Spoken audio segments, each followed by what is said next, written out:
Thank you. Good afternoon and welcome to the Supporting Client Health and Wellness class presented by the Far Northern Regional Center's clinical team. My name is Nellie Camarena. I'm one of the RNs and I work for the Regional Center in the Chico office. It's my pleasure to introduce to you other members of our clinical team. I'm not sure if Dr. Austin is on. If you're, hi, if you want to say hi, thank you. Hello, everybody. I'm glad you're here. Thank you, Christy. We also have our other RN, Jen Badger from the Reading office.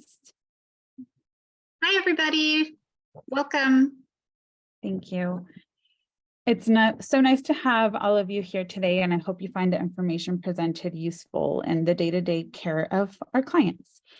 As you know, if you've been attending our classes, we cover a variety of health-related topics that were identified by regional center providers, as well as health problems commonly faced by individuals with developmental and intellectual disabilities. So for today's class, we'll be going over diabetes prevention and caring for clients with diabetes. So we have a lot of information to cover today. So there's some things that I might go a little bit quickly on, but just we'll go over some of the basics of diabetes, prevention, complications, managing diabetes, and then towards the end, hoping to discuss a little bit more on restricted healthcare plans. And so we'll spend a few minutes to talk about that towards the end. Okay, so I did want to start off with some polling questions. Let me just see if I can pull that up for all of you here in a second. Oh.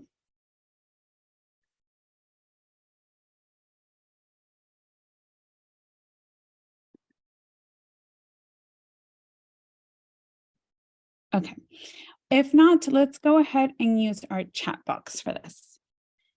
So the first question we have is, diabetes happens because which of the following reasons? And just feel free to use the chat. You can A, B, C, or D.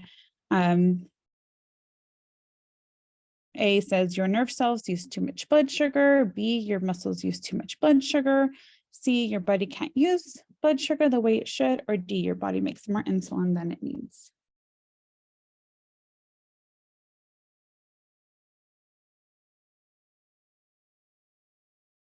I see some C's, some D's. Give it another second. Oops. So the correct answer is C. Your body can't use blood sugar the way it should. So when you have diabetes, your body can't use the blood sugar correctly. And you're going to hear me use those terms interchangeably because blood sugar is also called blood glucose. So thank you. We're going to go to the next question. Why is insulin important for your body to use blood sugar? A, it helps blood sugar enter your cells. B, it lowers your blood pressure.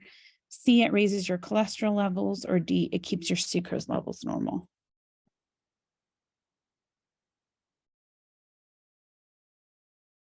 So again, feel free to use the chat box for this.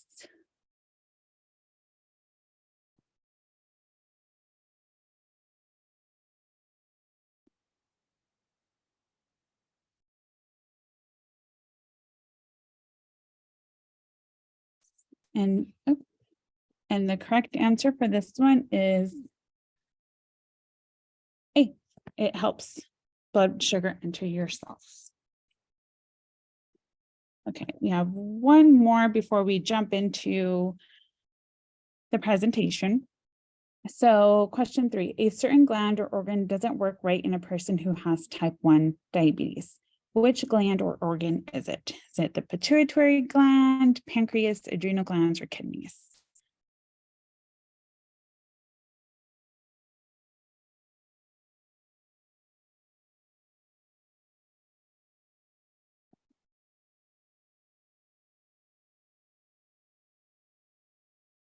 Perfect. And yes, it's B, the pancreas, which we're going to talk all about that in a couple of minutes here. So we'll jump right in. Thank you for those who participated. Apologize, I couldn't get the polling to work on these questions, but hopefully later on I can fix that for you. Okay, so jumping right in, I'm gonna try not to spend too much time going into the details of everything, but I figured there are some things that were important to kind of get a refresher on, especially when we talk about medications later on and we know how exactly they work on our bodies. So I'm sure most of you know with diabetes, it's a group of metabolic diseases that occur when increased levels of glucose or sugar in the blood. Most often results in defects in insulin secretion, insulin action, or even both. So to put it simply, people are diagnosed with this condition when there's too much sugar circulating in their bloodstream, right? So we know that sugar, or also known as glucose, is an important and necessary fuel for our bodies. So important that the liver and the kidneys actually can help produce it naturally, but we mostly get the sugar from the foods that we eat. And with diabetes, there's major classifications. So we have, type 1, type 2 diabetes, gestational diabetes, and diabetes mellitus associated with other conditions. But for the purpose of today's presentation, we're really just going to focus on type 1 and type 2. With diabetes, it's differentiated based on their causative factors, right? Their clinical course, how we manage it, and all of that we'll kind of touch on in the next few slides.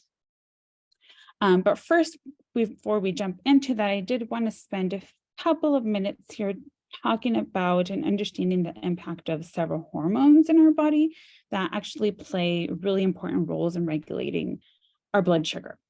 So with the incretin hormones, it's our hormones that actually help stimulate insulin secretion in response to meals. And so you'll see on this really simplified slideshow, the two most important hormones are called glucagon-like peptide, or so GLP-1, and then there's glucose-dependent insulinotropic polypeptide. So I know it's a mouthful, GIP. These hormones are made, in the small intestine and some even in the colon, and it's released every time, when we eat in response to food.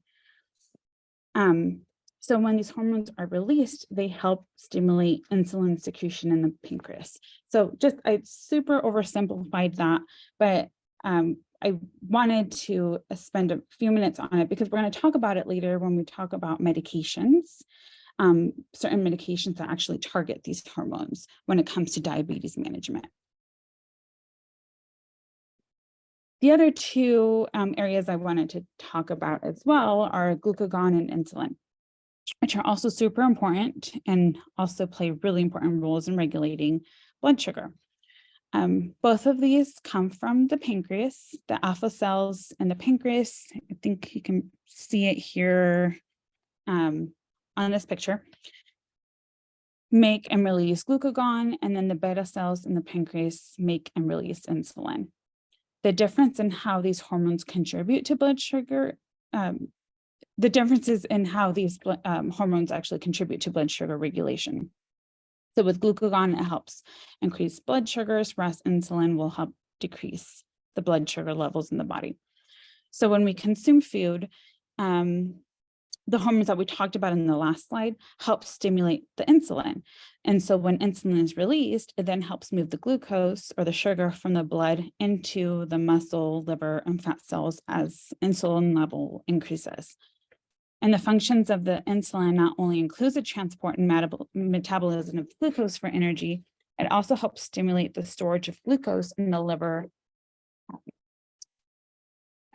and muscles. And also serves as a signal of the liver to stop releasing glucose and enhances the storage of fat and fatty tissue. And then glucagon is a natural hormone in our body that our body makes to help control sugar levels. So it actually helps our blood sugar from dropping too low.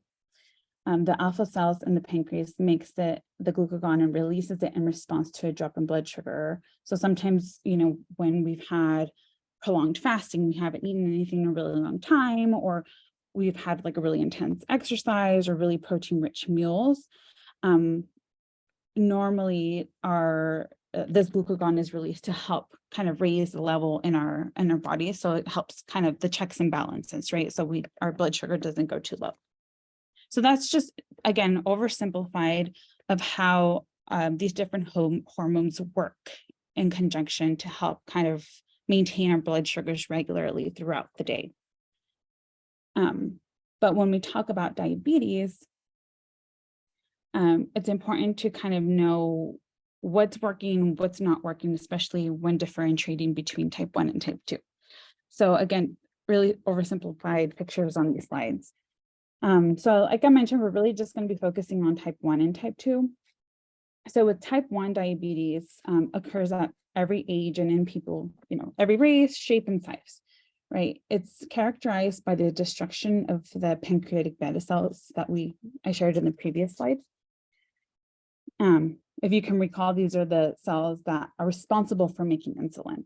So the destruction of these cells leads to the decrease in insulin production, unchecked glucose production by the liver, and fasting hyperglycemia. In individuals with type 1 diabetes, the glucose taken from food cannot be stored in the liver anymore, but remains in the bloodstream. So on this slide, you'll see at the very top diagram, it shows a pancreas, it shows the release of insulin, and the insulin receptor allowing glucose to enter the cells, right? That's what it should look like. With type 1 on the left-hand side,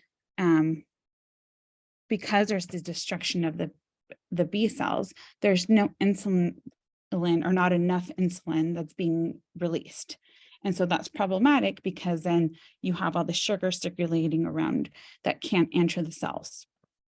With type 2, you'll see the diagram on the right-hand side. It could be a problem of insulin resistance or impaired insulin secretion. In this case, the insulin cannot bind with the special receptors, so insulin becomes less effective at stimulating the glucose intake and at regulating the glucose release.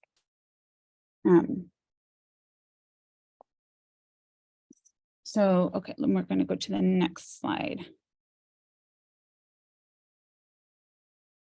Here's another question. Let's see. Again, we'll just use a chat box for this one. What are some possible symptoms of type 2 diabetes?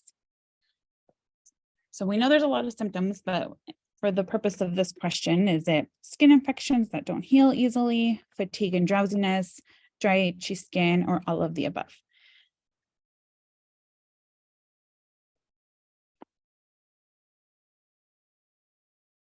Good. See a lot of D's.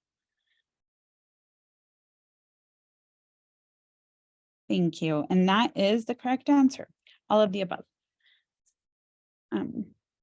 So we'll see on this slide, there's a variety of different symptoms. It might be the need to urinate often, tingling or loss of feeling in the hands or feet. Sometimes though, especially, with type 2 diabetes, some individuals, may have no symptoms, or maybe they might be mild at first and go unnoticeable. And, as things progress and they're unaware of this, that's when some of the major symptoms can appear. Like I said, the onset of symptoms may be gradual or sudden, and generally over time they persist to the point that an individual will then seek medical advice, and it is until then that diabetes is diagnosed. And one of the things too that happens when there's these high levels of sugar that are in the bloodstream, the kidneys aren't able to reabsorb the glucose once it has exceeded that threshold. So with some individuals, it will start appearing in their urine. So normally our urine doesn't contain sugars because the kidneys are able to reabsorb all of the filtered glucose back into the bloodstream. But in these situations, it'll lead to excessive water loss in the urine. It's a process called osmotic diuresis. And in other words, so people will experience, frequent urination. That's why that's, one of the common symptoms with individuals who have diabetes. Some other symptoms that might occur are, fat breakdown, increased thirst, known as polydipsia. It's present because with the body losing so much water, it triggers an increase in thirst. Increased appetite too. Although, individuals might be eating a lot of food, but if the glucose isn't getting into the cells because of the insulin resistance or the lack of insulin production, then the cells aren't getting the sugar that they need. And so your individuals may still feel hungry.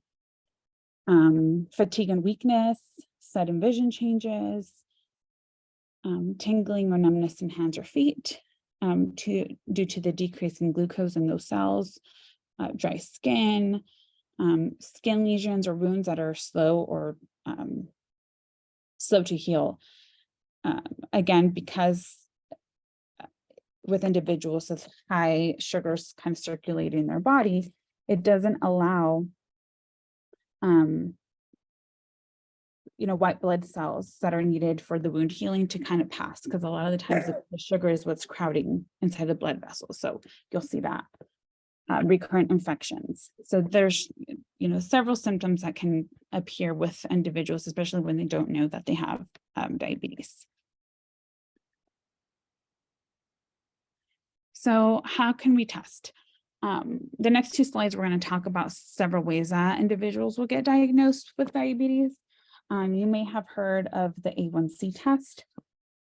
It's a measure of the average blood glucose control over the previous 3 months. So the way this works is that normally, glucose attaches to the hemoglobin, which is the oxygen carrying molecule in the red blood cells. As red blood cells live an average of 3 months, this hemoglobin, the glycosylated hemoglobin, reflects the sugar exposure to the cells over that time. So the higher the amount of glucose in the blood, the higher the percentage of hemoglobin molecules that will have glucose attached. So we can think of that A1C as a long-term blood glucose measure that changes, very gradually as red blood cells die and are replaced by new cells. The American Diabetes Association recommends this test to diagnose diabetes. However, it is important to know that using this measure alone may not be 100% accurate. In some individuals, some individuals have certain type of like a hemoglobin mutation or severely anemic, things like that might affect it. But it is one way to kind of get a snapshot of what's going on with an individual. Typically, an A1C level over 6.5 are considered diagnostic of diabetes. Values between 5.7 and 6.4 considered diagnostic for prediabetes, and what's normal is anything below 5.6.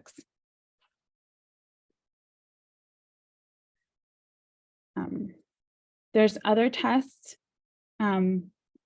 besides this, and some tests may need to be repeated on the second day to diagnose diabetes. So like if a doctor determines that a blood glucose is very high or have classic symptoms of high blood glucose, in addition to one of the positive tests, the doctor may not require a second one, but it just kind of depends on the individual.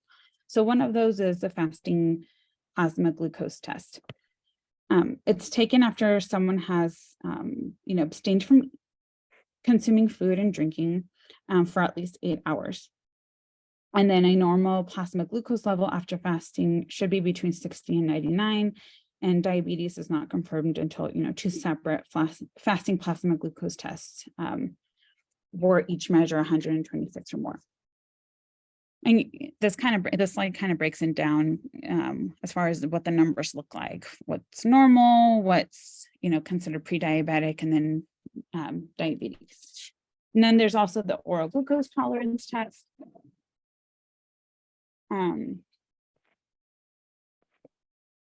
With this test,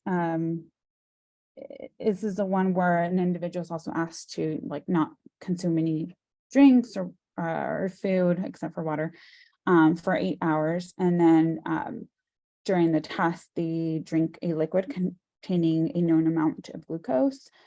And so the blood is drawn before drinking the glucose mixture and 2 hours later. I don't know if anyone on here's ever been pregnant or currently pregnant. This is one of the tests that they have you do when you drink that glucose mixture. That doesn't taste very good, but it is another way to test to see how an individual's body reacts to it at certain increments. So with this one, the blood is drawn after or before drinking the glucose mixture, and then either an hour or 2 hours later, they'll kind of do it again. If the fasting plasma glucose it should normally be, less than 100.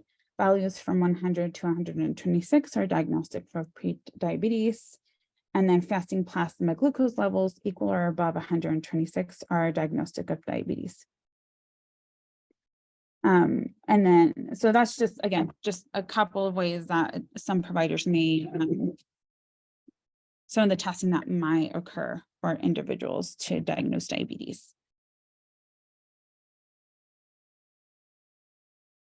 Okay, so really quickly with hypo and hyperglycemia, because this is really important, I think, to just as a reminder, glucose is knowing what the number is really important when it comes to diabetes management.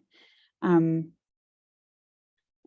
it's also really important for individuals to know what the signs and symptoms are for hypoglycemia and hyperglycemia. And sometimes it's really dependent on the individual as well.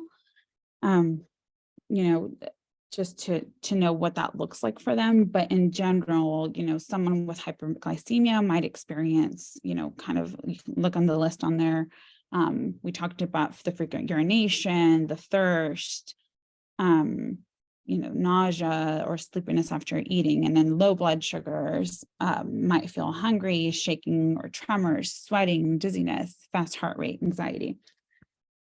And another things can affect this, right? Like with someone with hyperglycemia, there might be other things that might make them prone to having high blood glucose. So stress from an illness, drinking too much food, being dehydrated, side effects from other medications. So some of these can all affect all of that. And then blood glucose testing.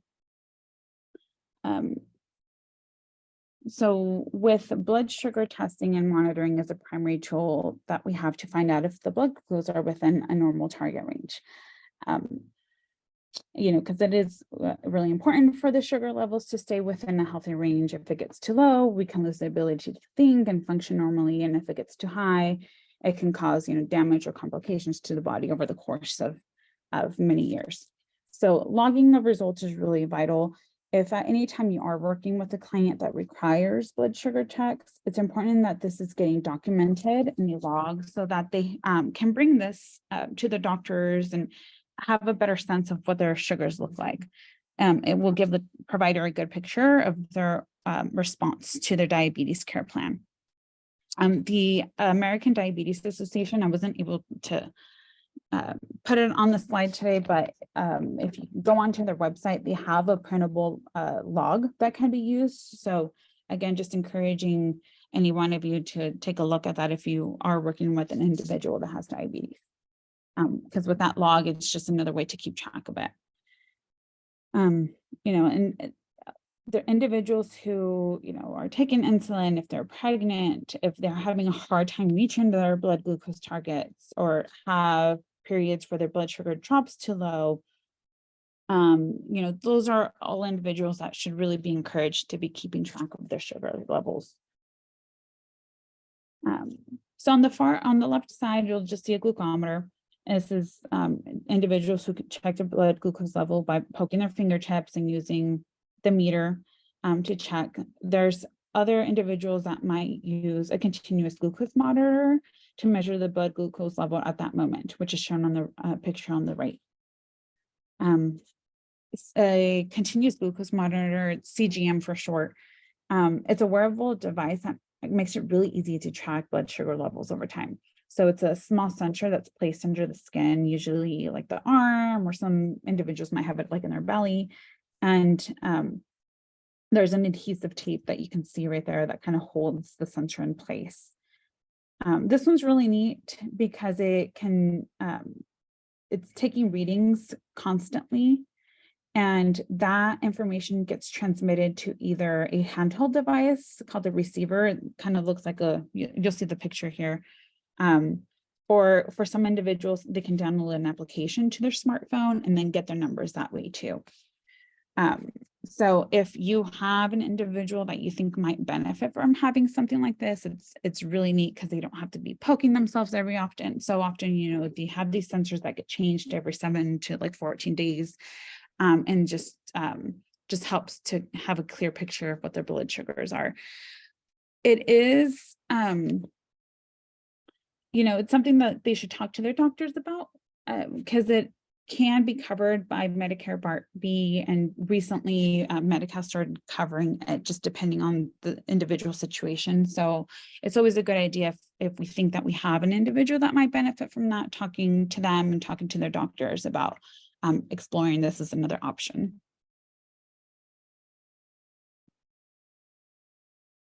Okay. Well, I'm going to kind of go through these quickly because we still have a lot of information to go over. But just quickly on the chat box again, here's another question. Because we're going to dig into complications. So keeping your diabetes under control early on will help you prevent more health problems later. People with diabetes are at higher risk for which of these? A, heart disease, B, cancer, C, nerve damage, or D, A and C?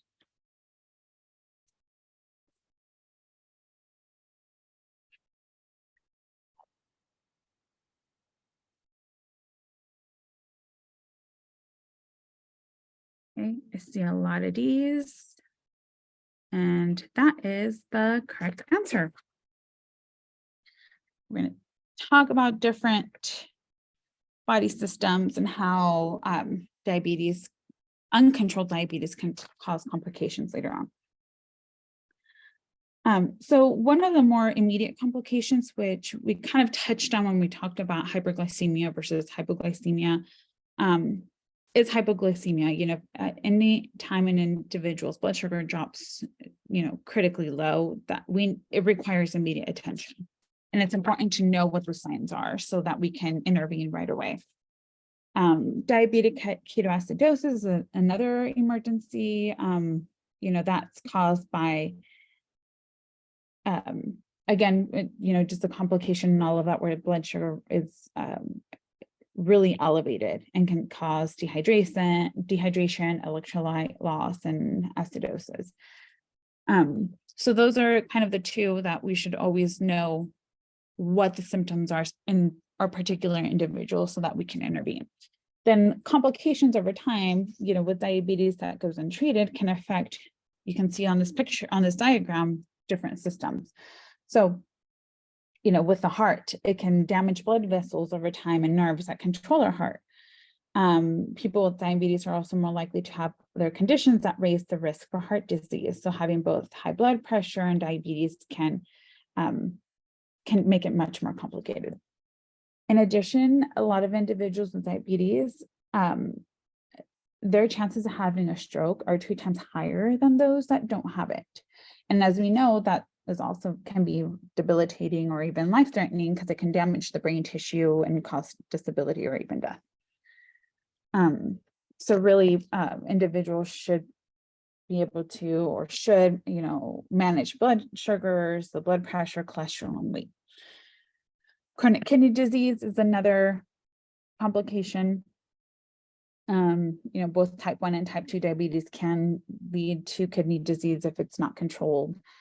And the reason why the kidneys are affected is that each kidney is made up of millions of tiny filters called nephrons. And so over time, the high sugar from the diabetes can damage these blood vessels in the kidneys, as well as the nephrons, so that they don't work as well as they should.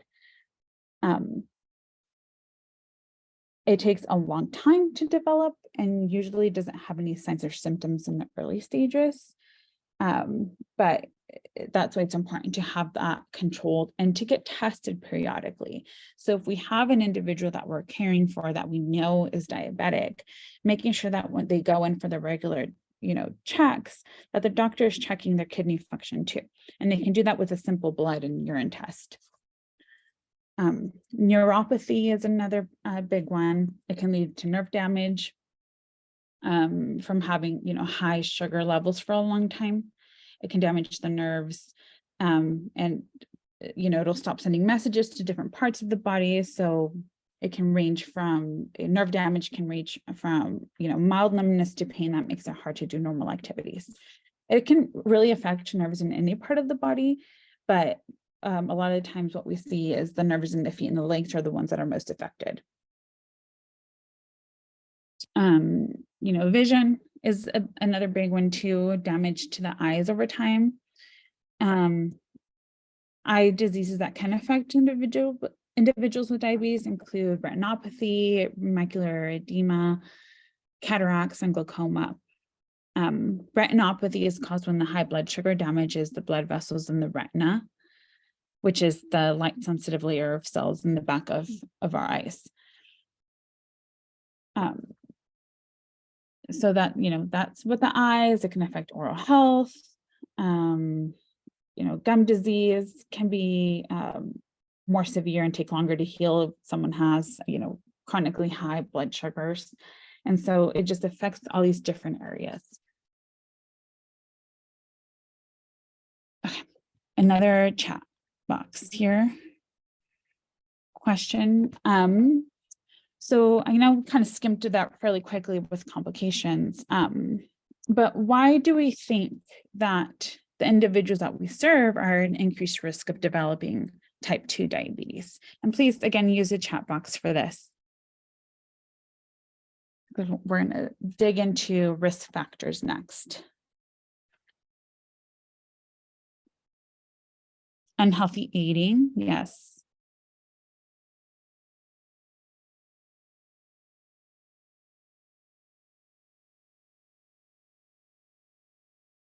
Eating habits, medication side effects. Yes, oral care is a big one.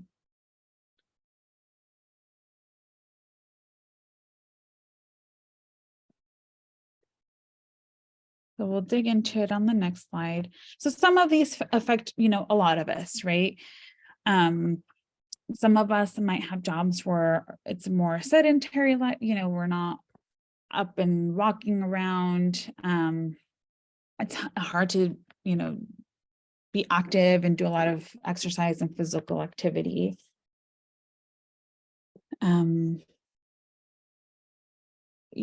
Consuming high fat diets. I know someone mentioned, unhealthy diets is another risk factor. Many of our clients, might have lower incomes that can lead to financial constraints that in turn lead to the consumption of like cheap, high energy foods rather than something that's nutritionally dense. Yeah, thank you. Someone wrote, lack of knowledge or not good at monitoring sugars. All of those can potentially be, huge risk factors.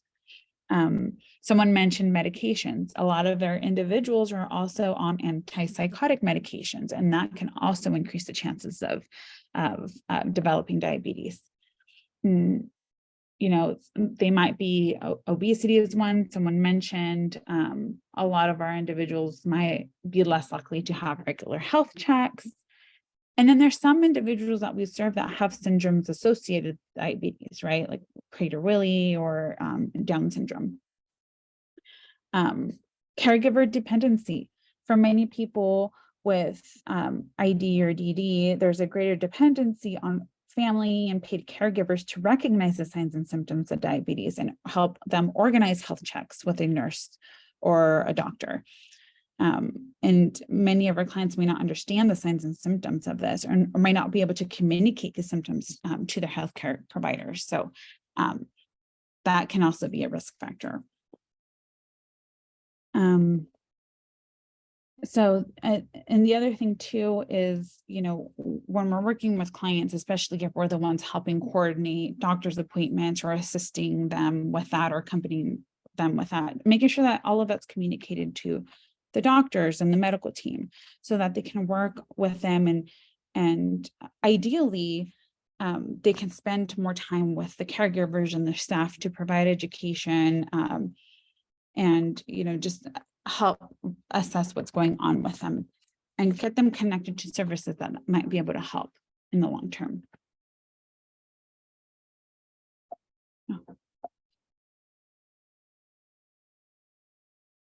So we all know, I think we've heard it just because diabetes is so prevalent, that the way to prevent it is, or to prevent it or have better control of it is with lifestyle change.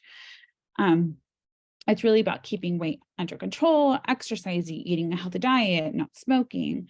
All of this is going to help overall. And so just getting them connected. If we have an individual, especially when they're newly diagnosed, maybe it's advocating and having the healthcare provider help refer them to a dietitian to really look at what exactly are they eating? How can we modify it so that they're still getting what they need and want, but maintaining blood sugars under control. Coming up with just creative ways to be able to assist them with that.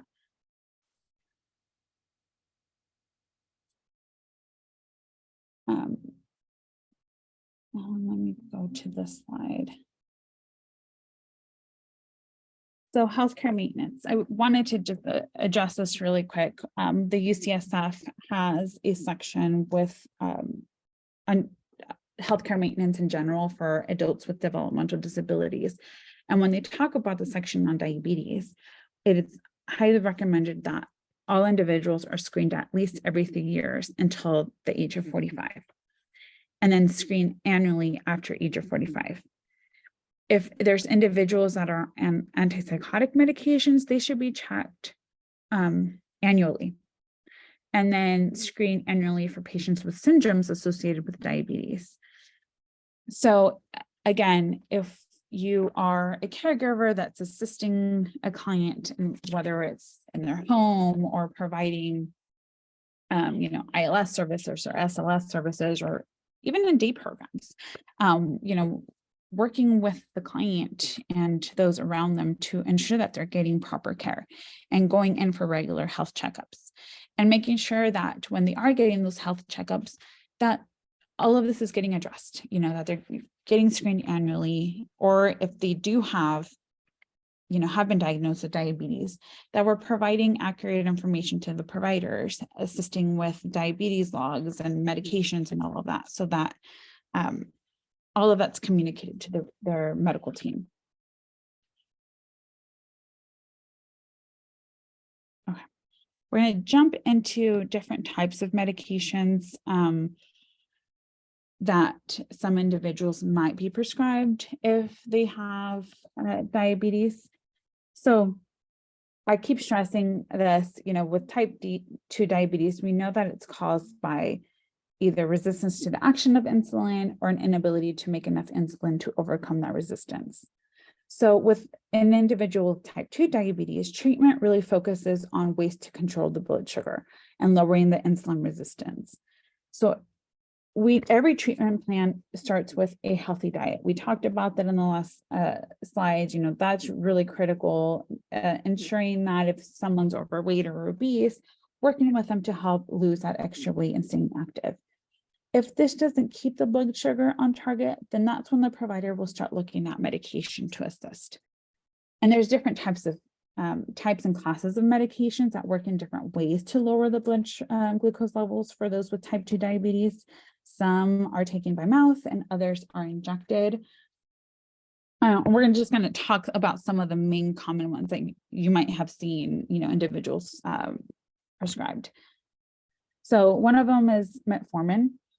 It's this type of medication helps lower blood glucose levels by decreasing the amount of glucose produced by the liver. It also helps by making muscle tissue more sensitive to insulin, so glucose can be stored for energy. Some individuals might take it, once or twice a day. side effect of it might be nausea and diarrhea, but this is, usually improved when the drug is taken with food and over time. So that's one. We have these two different types of medications, the DPP-4 inhibitors.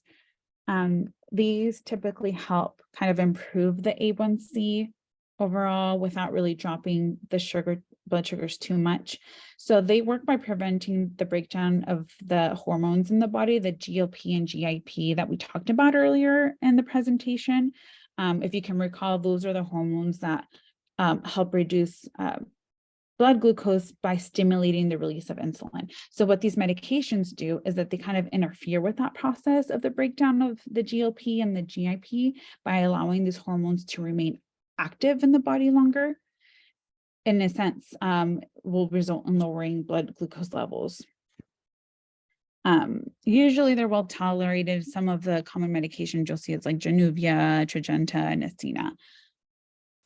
And then on the right-hand side are GLP-1 and dual GLP receptor agonists. So kind of similar to what we just talked about. It's another strategy to help the hormones improve glucose management in people with type 2 diabetes. So they have the similar effects to the GLP-1 and GIP produced in the body, but are resistant to being broken down by an enzyme that breaks down those two hormones. And so with these medications, again, helps lower the blood glucose, and in some individuals will actually, might even help lose a little bit of weight. Most of these are actually injected, except for, I think it's the Ribelsa. So like the Ozempic is a picture that I have on here. That's injected, I think, like once a week. In the lower abdomen, and that kind of helps. It helps with the insulin control. So how often these are injected kind of varies. So some of these medications might be twice daily to once weekly, depending on what the medication is. It does, for some individuals, some side effects, so like nausea and vomiting, which is more common when starting or increasing the dose. Then we have sodium glucose transporters, medications that include like Jardiance. You'll see on the far right side. With these medications, it works in the kidney to reabsorb glucose.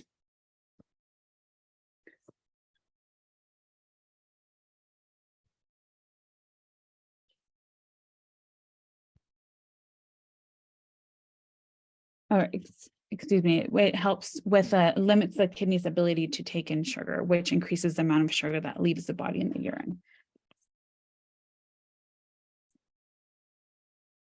Then we have Amaryl, Glucotrol, Avandia, Actros, with these two different types of medications. So the ones on the far left-hand side have been used for quite a while, and these help stimulate beta cells in the pancreas to release more insulin. And the ones on the far right-hand side help insulin work better in the muscle and fat and reduce glucose production in the liver.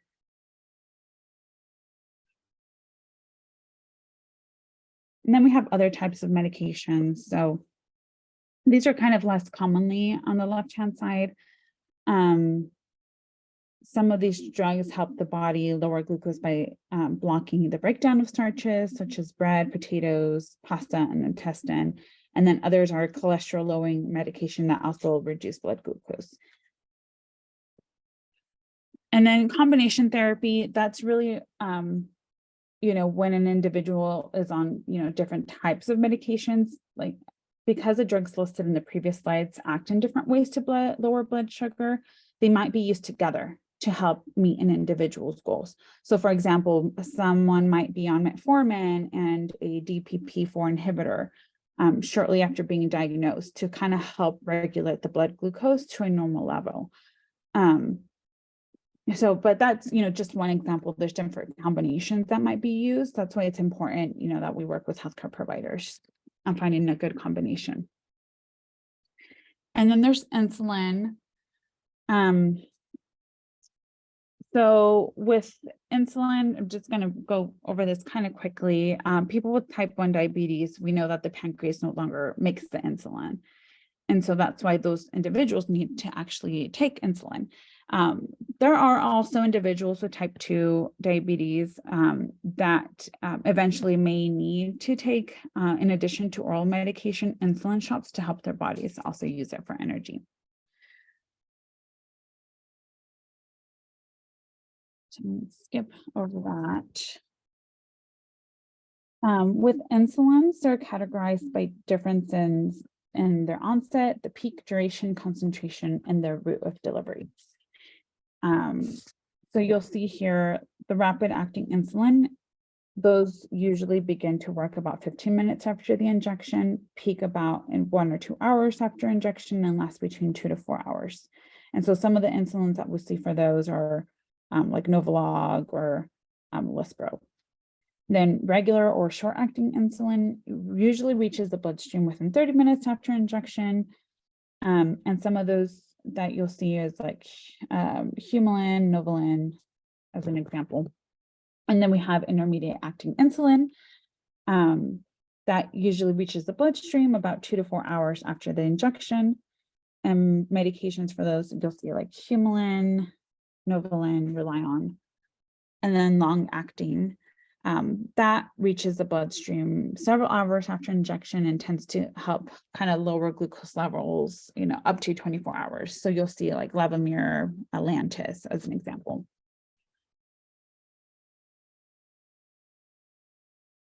So typically, the treatment goal is to have sugars be somewhat in that normal range. It might look different for someone who,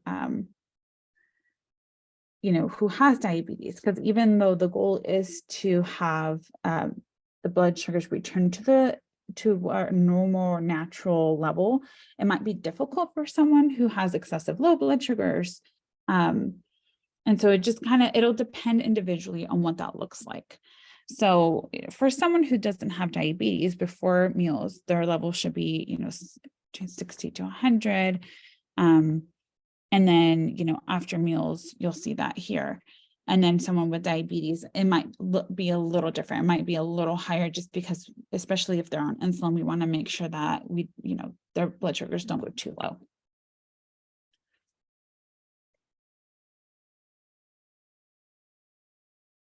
Okay. I went over that fairly quickly, just because, like I said, the ultimate plan for an individual, it's going to be individualized, whether they have type 1 diabetes or type 2. But it's really important to kind of understand overall what their management is, what we can do to support the client. And then, educating our staff is the other big one. So I wanted to spend a few minutes going over restricted healthcare plans, specifically for individuals who work in residential facilities or community care licensed day programs.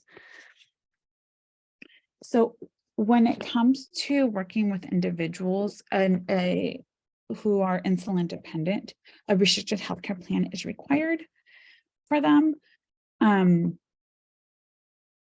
So I just kind of listed the different conditions requiring one and just highlighted, since we're talking about insulin dependent diabetes on this slide.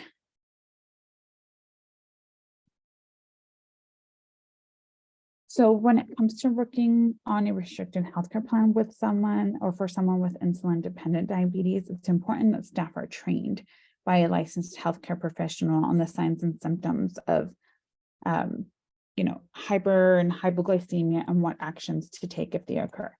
So with the training materials, it's going to look different for everyone, but there are certain things that I think we should ensure that are part of the plan. So we know that with the restricted healthcare plan, there's the packet that gets filled out, includes the doctor's orders, the signature of the staff trainees, And then there's a section that includes the printed training materials.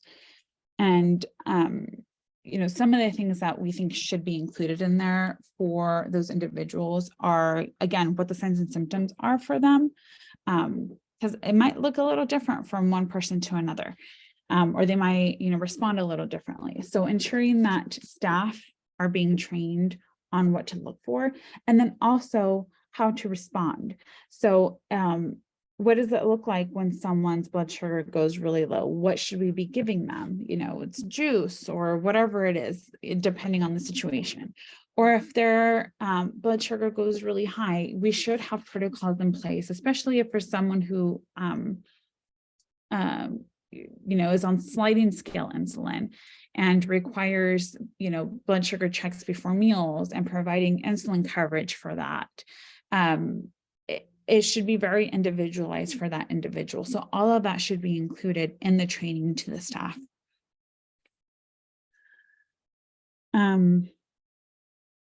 Be trained on how to assist clients in the use of like the blood glucose monitor or continuous glucose monitor, depending on what the individual uses. And so staff should be, for the most part, clients,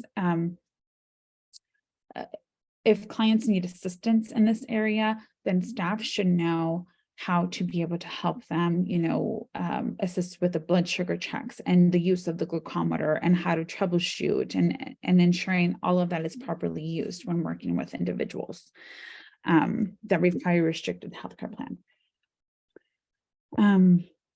If an individual requires insulin injections, again, only licensed healthcare professionals should be, can inject an individual with insulin. So in this situation, we're talking about individuals that can do their own injections, but might need some assistance around that. We should be able to have staff trained and know how to assist clients in that process.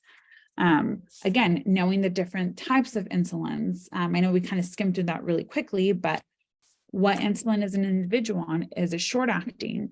What does that do versus a long acting?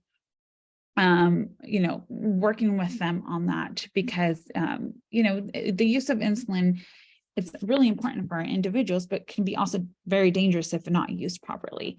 So I know we do have clients out there that, require this type of care and assistance. So just ensuring that at any time we have an individual that has this, that staff are properly trained on that. Nutrition is also a big one. We just didn't have enough time to go over that today. But I mean, that can be a whole topic on itself, but nutrition is big, especially with carbohydrate counting and ensuring that someone is on a proper diet, and then we're really monitoring that and knowing what can be given or maybe should be given in moderation. I would highly recommend, especially for anyone that's newly diagnosed, is working with a doctor, maybe getting a referral to a dietitian initially to really come up with a good plan for that client and for, their caregivers to ensure that they're still giving them foods that they can eat for those who can, and ensuring that it's done properly so that they can have a better control of their blood sugar. Other things that might be good to include in a restricted healthcare plan are, the importance of having like a to-go bag for outings. If it's an individual that requires, blood sugar checks throughout the day, it might be preparing something with their glucometer and their foods and drinks or fast acting carbs to treat low blood sugars, depending on the client, in the situation, the outings, but having all of that prepared too. So there's, different things that can be included in the plan. I think the bottom line is if any individual has insulin dependent diabetes and they live in a licensed facility or attend a licensed day program, a restricted healthcare plan needs to be in place for that individual so that staff are trained by a licensed healthcare provider on how to manage that and care for that individual overall. So I apologize. I know we went through that fairly quickly. Just wanted to give a few minutes at the end for any questions or comments anyone wants to share.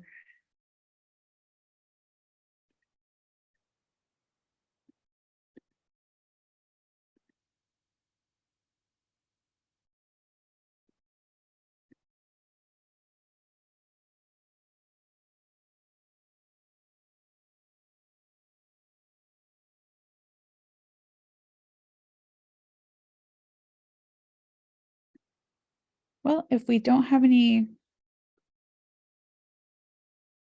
questions, just want to thank you all for, again, making time to join us today. As always, we'll have another presentation next month on a different topic, but if there's any topic at all that you're interested in learning more or having a presentation on, feel free to email Jen or I. We can make sure we can schedule something like that in the future.